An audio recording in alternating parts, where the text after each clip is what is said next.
로마서 16장 17절부터 20절 말씀을 보겠습니다.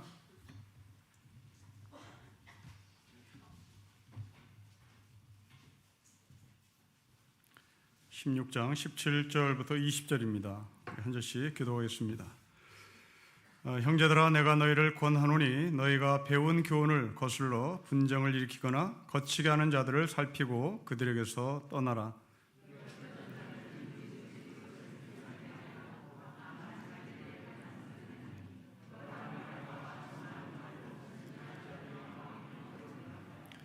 너희의 순종함이 모든 사람에게 들리는지라. 그러므로 내가 너희로 말미암아 기뻐하노니 너희가 선한 데 지혜롭고 악한 데 미련하기를 원하노라. 평강의 하나님께서 속히 사탄을 너희 발 아래서 상하게 하시리라. 우리 주 예수 그리스도의 은혜가 너희에게 있을지어다. 아멘. 지난주까지 우리는 세 번에 걸쳐서 바울을 도운 사람들을 살펴봤습니다. 다양한 사람들이 바울을 도왔습니다. 그러나 바울이 인사를 부탁하는 그 범위가 단순히 로마 교회 사람들에게만 있지 않습니다. 그 범위를 대단히 넓게 확장하는데요. 여러분 16절 말씀으로 좀 거슬러 올라가 보시겠습니까? 너희가 거룩하게 입맞춤으로 서로 문안하라. 그리스도의 모든 교회가 다 너희에게 문안한다고 얘기합니다. 모든 교회입니다. 그 모든 교회 가운데는 여러 교회가 있겠으나 예루살렘 교회도 있겠죠. 그 예루살렘 교회도 로마 교회 교인들에게 문안을 하고 있다고 얘기합니다. 이것은 좀 특이합니다.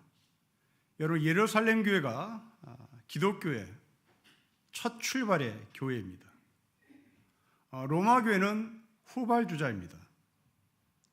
예루살렘 교회는 형님교회라고 말할 수 있고 로마 교회는 아우 교회라고 말할 수 있습니다. 상식으로 보면 로마 교회가 예루살렘 교회에 인사를 해야 되는 겁니다. 그런데 예루살렘 교회가 후발주자인 로마 교회에게 인사를 합니다. 왜 그럴까요? 왜 바울은 모든 교회, 그 가운데 예루살렘 교회까지도 포함한 모든 교회가 로마 교회에게 인사를 한다, 인사를 하고 있다고 말씀하신 이유가 뭘까요? 여러분, 바울은 처음부터 끝까지 이 복음의 원리를 자신의 삶의 DNA로 집어넣은 사람입니다. 여러분, 복음이 무엇입니까? 복음은 차별 없음입니다. 예루살렘 교회는 유대인 교회입니다. 로마 교회는 이방인 교회입니다. 원래 바울은 유대인으로서 이방인을 차별했던 사람입니다. 그런데 예수를 만나고 이 바울은 자신의 사고가 완전히 바뀌었습니다. 십자가의 은총으로 구원받은 자신은 이제 그 십자가의 근거에서 먼저 된 자가 나중된 자를 섬기고 그들에게 인사를 하고 있다고 말합니다. 바울은 로마 3장에서도 똑같이 말씀드렸습니다. 유대인들의 나음에 대해서 말씀한 적이 있습니다. 유대인들이 하나님부터 받은 것 정말 범사에 많다. 그 중에 몇 가지를 바울은 꼽습니다. 첫째, 예배가 있었습니다. 둘째, 약속이 있었습니다. 셋째, 말씀이 손에 쥐어졌습니다. 이방인들이 갖고 있지 못했던 예배, 이방인들이 갖고 있지 못했던 믿음의 조상, 이방인들이 갖고 있지 못했던 말씀이 유대인 손에 잡혀 있었습니다. 은총이죠. 하지만 이스라엘 백성들이 이것을 하나님의 은혜로 여기지 않았습니다. 자신들이 잘났기 때문에 하나님께서 이것을 자신들에게 맡겼다라고 생각했죠.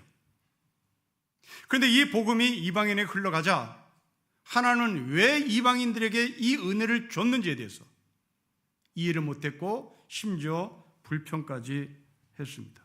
그러니 이 이방인들이 예수 공동체 안으로 들어왔던 그 꼴을 보기 싫었던 거죠. 이 예수 공동체로 이방인들로 들어오자 유대인들은 자꾸 밀쳐냈습니다.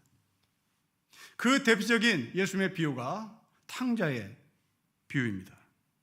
작은 아들이 돌아왔습니다. 동생이 돌아왔습니다. 아버지는 이 작은 아들을 위해서 잔치를 펼칩니다. 큰아들은 못마땅해 합니다. 이때 아버지가 큰아들에게 말합니다. 너는 항상 나와 함께 있었다. 그리고 이 모든 것들은 이미 너의 것이다고 얘기합니다. 그리고 다시 돌아온 동생을 위하여 우리가 즐거워하는 것이 마땅하지 않겠느냐고 말하죠. 우리는 이 아버지가 큰아들에게 한 말 중에서 두 가지를 좀 짚어봐야 할 것입니다. 항상 너와 나는 함께 있었다는 것이죠. 그리고 두 번째로 이 모든 것들은 이미 다 너의 것이라고 얘기합니다. 동생은 아버지와 함께 있지 못했습니다. 그러다가 돌아오자 그 감격은 함께 있었던 큰아들보다 큰 기쁨이었고 그 감격은 배가 되었던 것은 분명합니다. 이때 아버지가 말합니다. 너는 나와 늘 함께 있었다. 자, 여기서 우리는 질문해 봐야 되겠습니다. 누가 행복한 사람일까요? 이 두 아들 중에 큰아들이 행복한 사람입니까? 둘째 아들이 행복한 사람입니까? 말할 것도 없습니다. 아버지와 늘 함께했던 큰아들이 행복한 사람입니다. 자, 이 말을 다시 변형시켜 보십시다. 누가 더 축복받은 사람일까요? 큰아들입니까? 작은아들입니까? 똑같은 대답입니다. 큰아들이 축복을 받은 사람입니다. 자, 예루살렘 교회가 축복을 받은 사람입니까? 로마 교회가 축복을 받은 사람입니까? 예루살렘 교회는 큰아들 교회고 로마 교회는 작은아들 교회입니다. 누가 더 행복한 교회입니까? 누가 더 축복받은 교회입니까? 집을 나가지 않은 큰 집입니다. 예루살렘 교회가 복을 받은 사람입니다. 동생은 아버지 곁을 떠났습니다. 허랑방탕한 삶을 살았습니다. 허랑방탕이란 물질을 낭비하는 것이고 시간을 낭비하는 삶을 말합니다. 이 둘째 아들은 시간을 낭비했습니다. 물질도 낭비했습니다. 그런데 이 사람이 돌아왔습니다.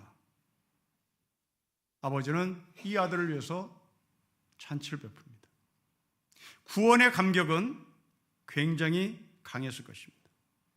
그러나 복의 관점에서 보면, 행복의 관점에서 보면, 누가 더 큰 복을 받았냐의 관점에서 보면 첫째 아들입니다. 구원의 감격 입장에서 보면 둘째 아들이지만 실제의 관점에서 보면, 실용적인 관점에서 보면 첫째 아들이죠.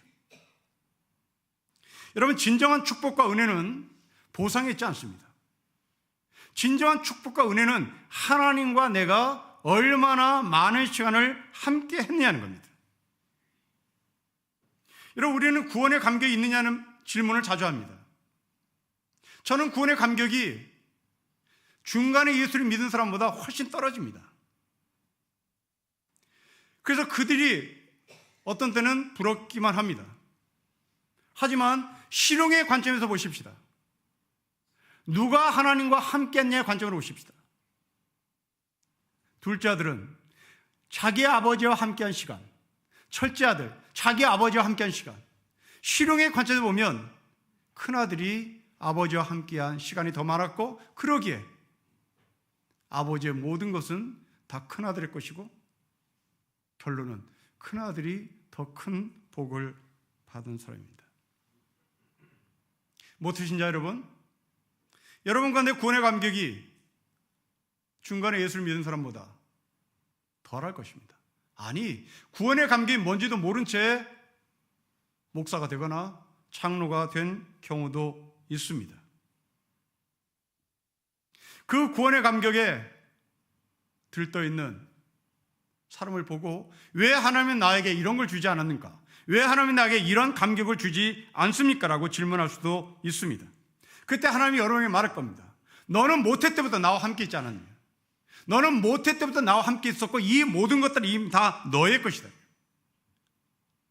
중간에 감격을 만난 것이 아니라 이미 너는 나와 함께 있었기에 그 감격이 없을지 몰라도 하나님이 이 모든 것들을 너의 것으로 주었다는 것을 확인시키는 겁니다.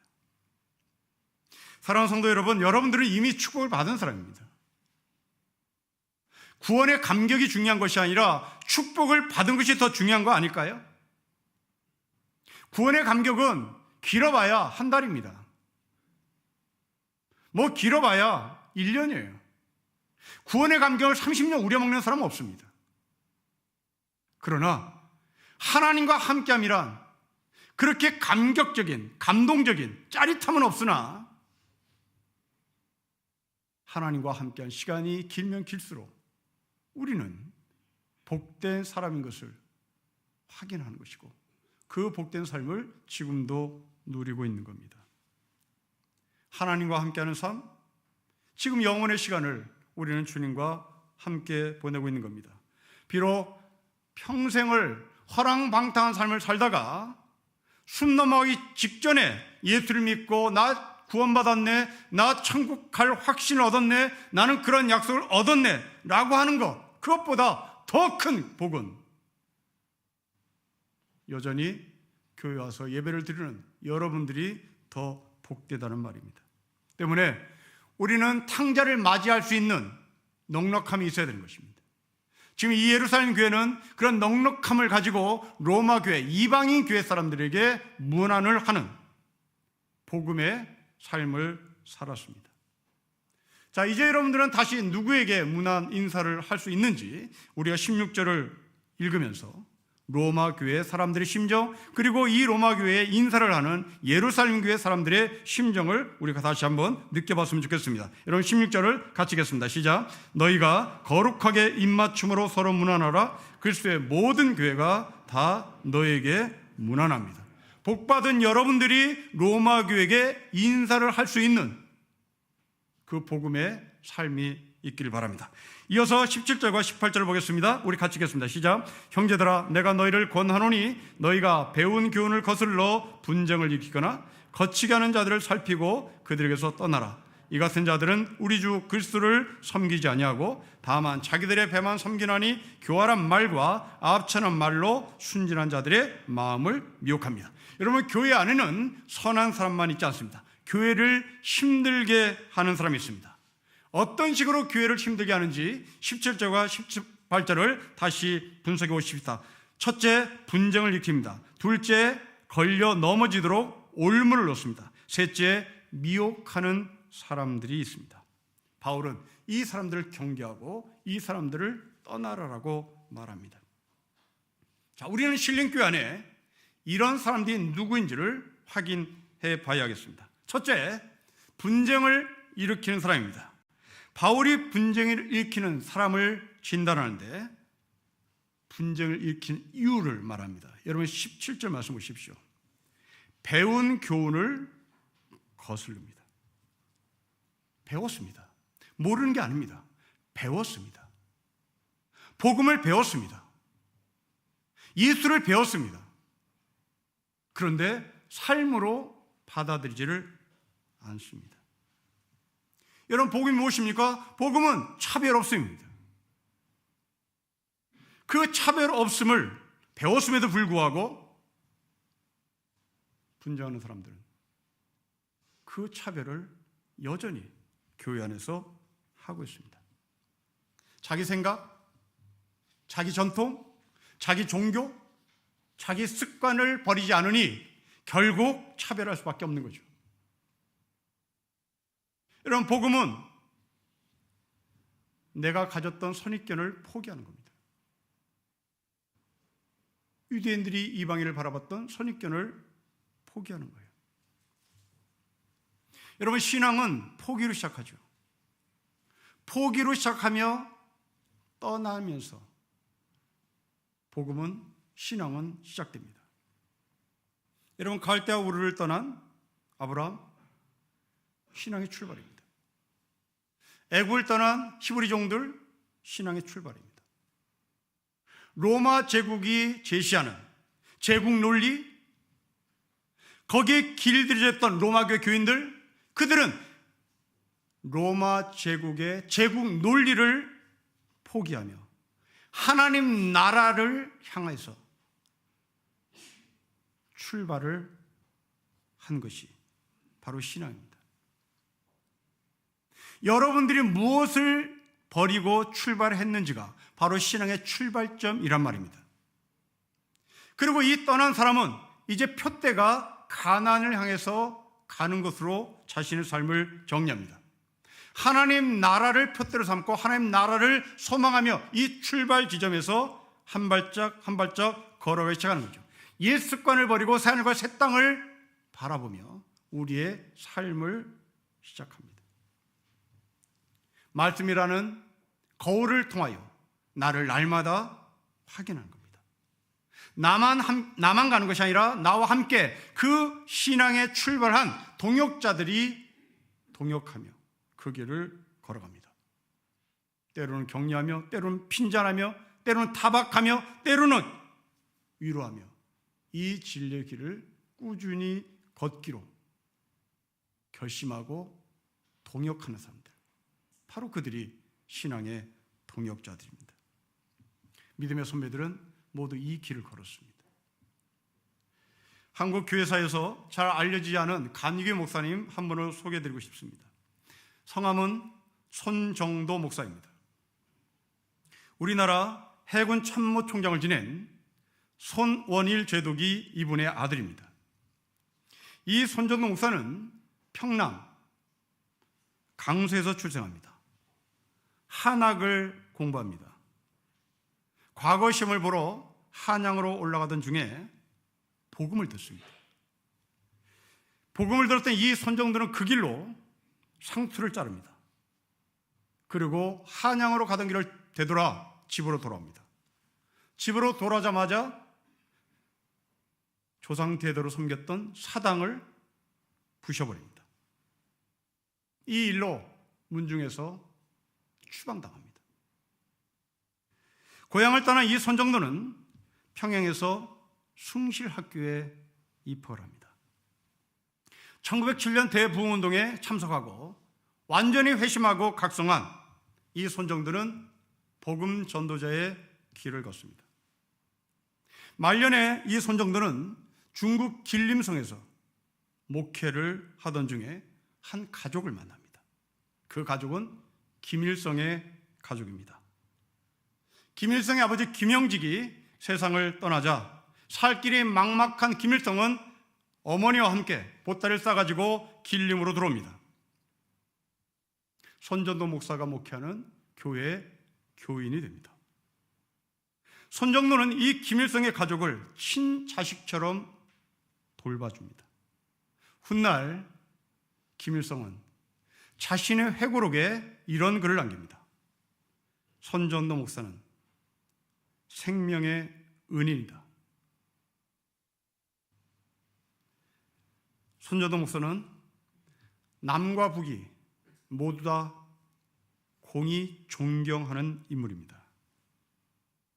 이분의 묘는 우리나라 국립묘지에 있습니다. 남과 북이 공히 소중한 인물로 인정받는 이유는 손정도에게서 출발이 떠남이었기 때문입니다.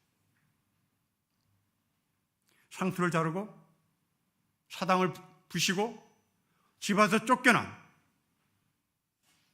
이 손정도는 복음의 삶을 살기로 작정했고 그 복음의 삶을 어떤 누구도 차별하지 않고 끝까지 사람을 보살폈습니다.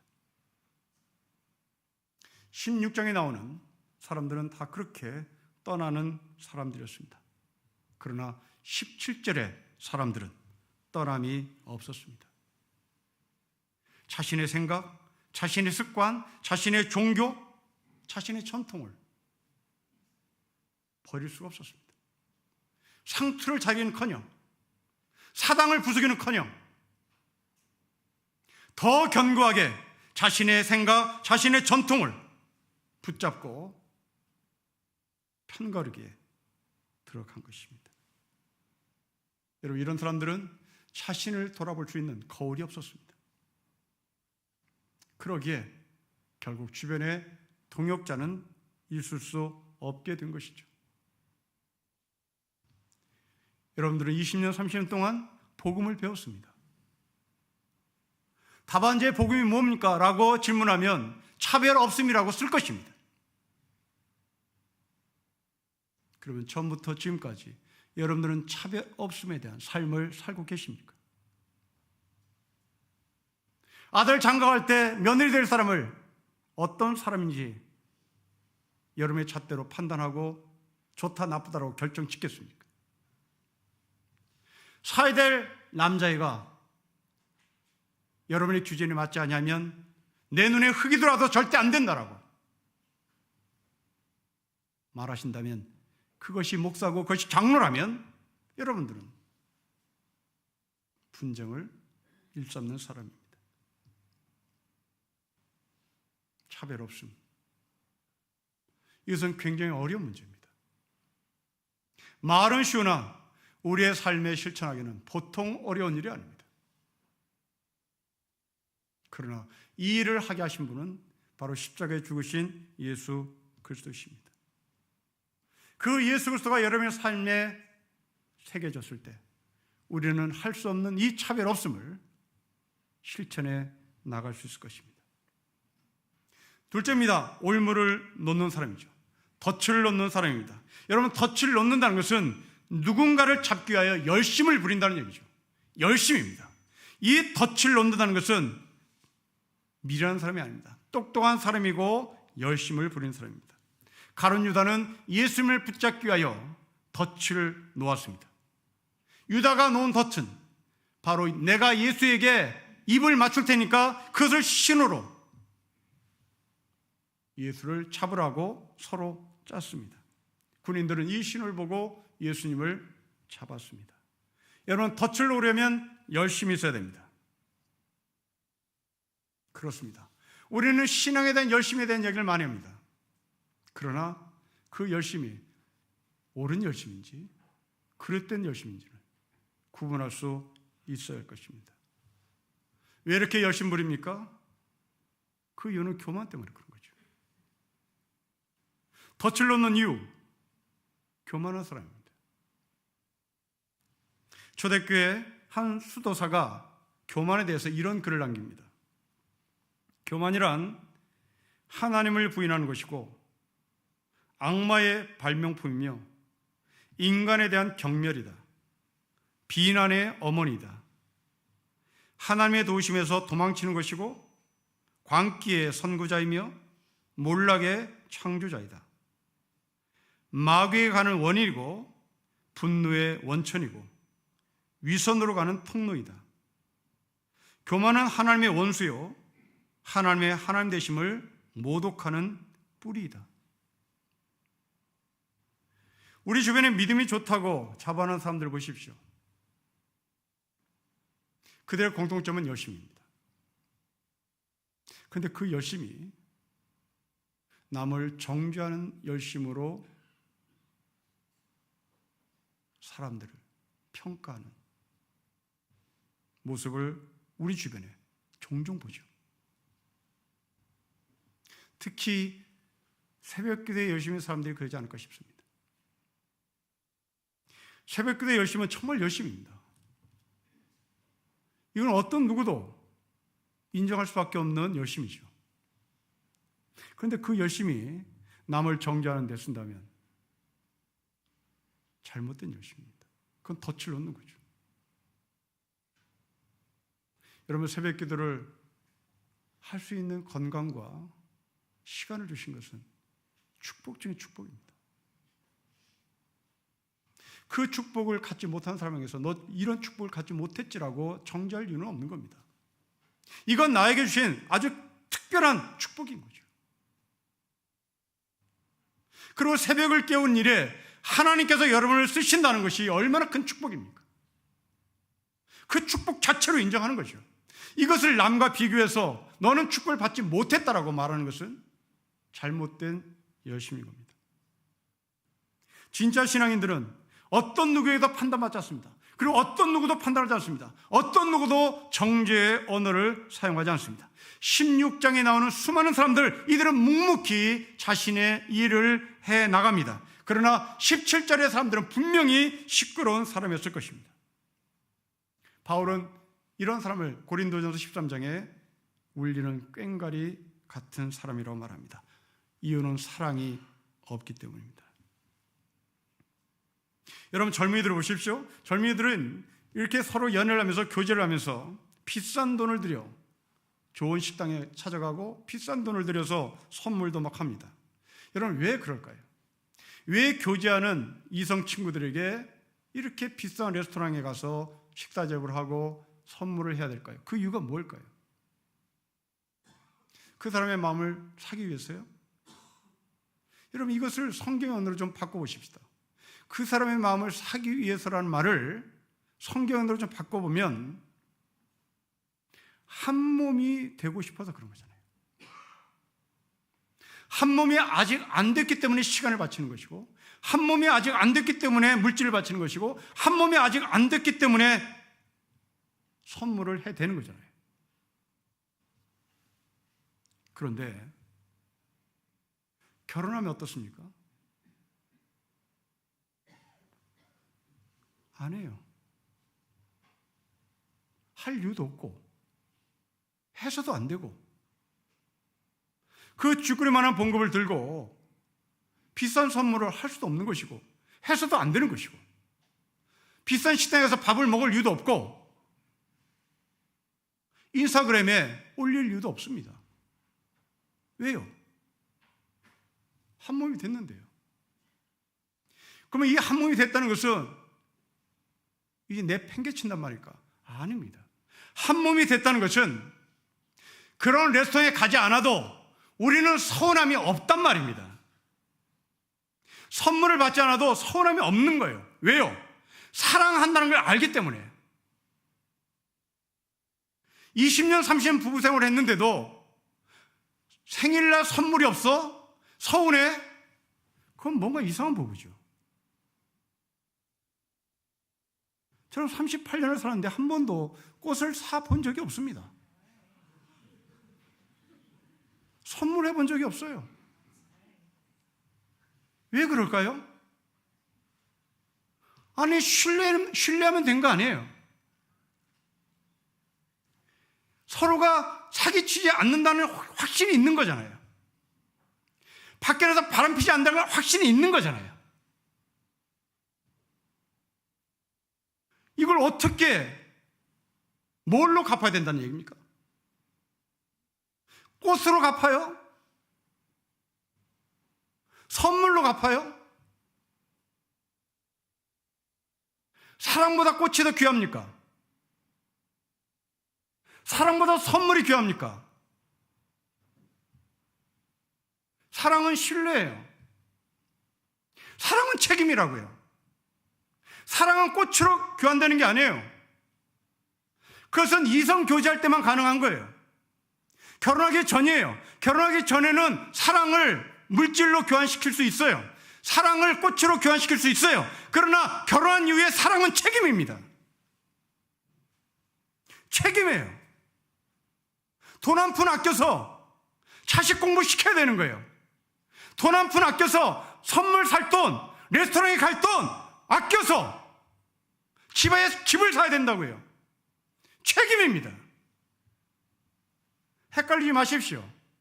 여러분, 20년, 30년 살았는데도 불구하고 왜 꽃 안 사줘? 그건 정신 나간 사람입니다.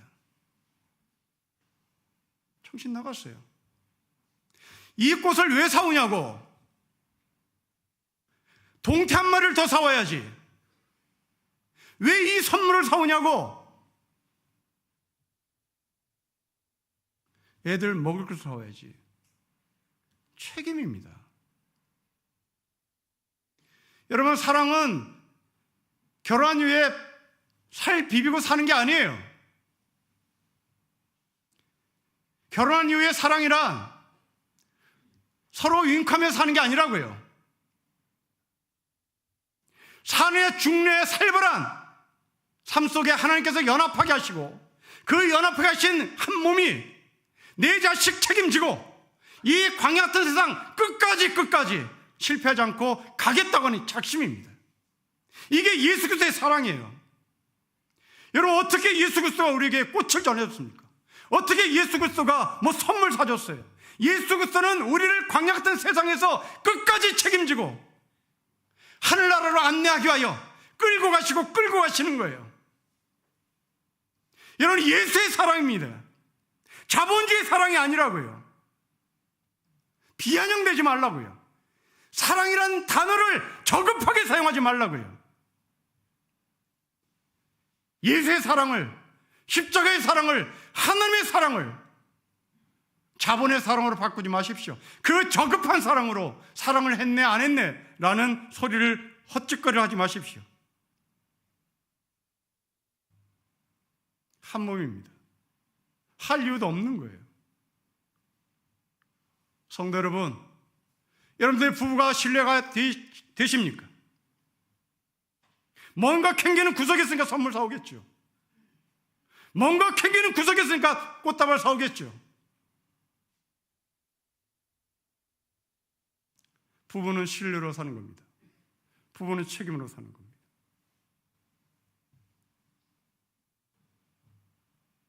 초대교회 교인들은 그렇게 사랑으로 살았습니다.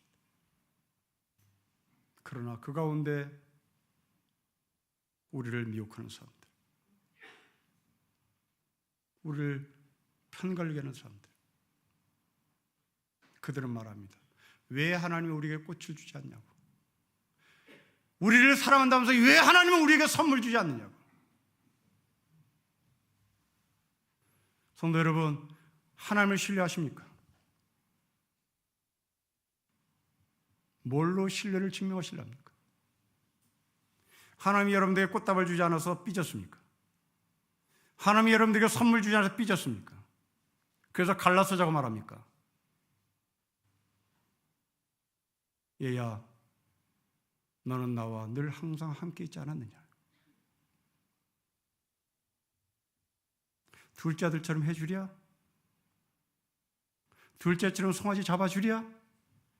둘째 아들처럼 꽃다발 사다 주랴?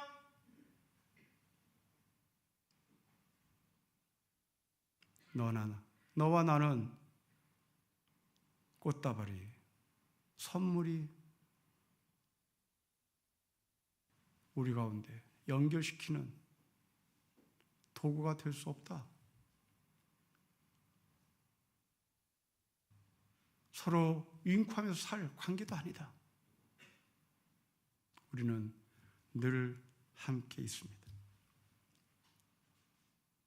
신앙생활은 부부가 그렇게 아무 조건 없이 사는 것처럼 하나님과 조건 없이 사는 겁니다. 여러분들이 이미 아들 예수 그리스도를 통하여 하나 되게 하셨습니다. 그렇다면 이제 여러분들에게는 30년 신앙생활한 여러분들에게는 하나님이 절대로 꽃다발 갖다 주지 않습니다. 하나님이 절대로 여러분들에게 선물 주지 않아요. 그리고 말씀하십니다. 항상 너는 나와 함께 있습니다. 성도답게 삽시다. 하나님이 우리를 책임지셨던 것처럼 우리도 내 자신을 책임지고, 내 남편 책임지고, 내 아내 책임지고, 내 자식을 책임지면서 사십시다. 열심보다 신분이 우선입니다. 꽃다발 사주는 것보다 부부인 것을 확인하는 것이 더 우선입니다. 여러분들은 주 예수 그리스도에서 한 몸이 됐다는 것을 잊지 마셨으면 좋겠습니다. 셋째, 미혹하는 사람입니다. 여러분 18절 보십시오. 우리 같이 읽겠습니다. 시작.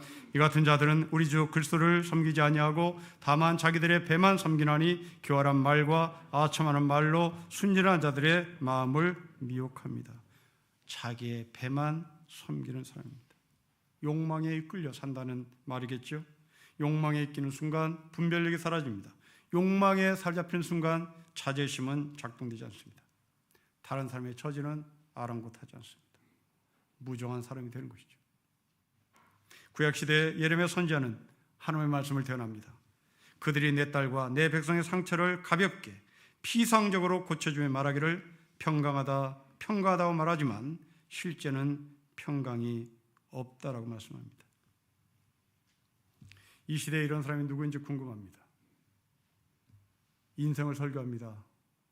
그런데 그 인생은 넓은 길, 넓은 문이 보장됐다고 설교한다면 그들은 바로 미혹하는 사람들 것입니다. 복에 대해서 설교를 합니다. 그 복은 세상적인 복을 설교한다면 그 사람은 미혹하는 사람입니다. 가정에 대해서 설교합니다. 그 가정의 설교의 핵심은 웰빙의 삶을 말한다면 그 사람은 미혹하는 삶일 것입니다. 큰 집 짓고 대형 예배당 짓고 그리고 수많은 사람들이 모이는 것이 하늘의 복이라고 말한다면 그 사람은 미혹하는 사람일지 모릅니다.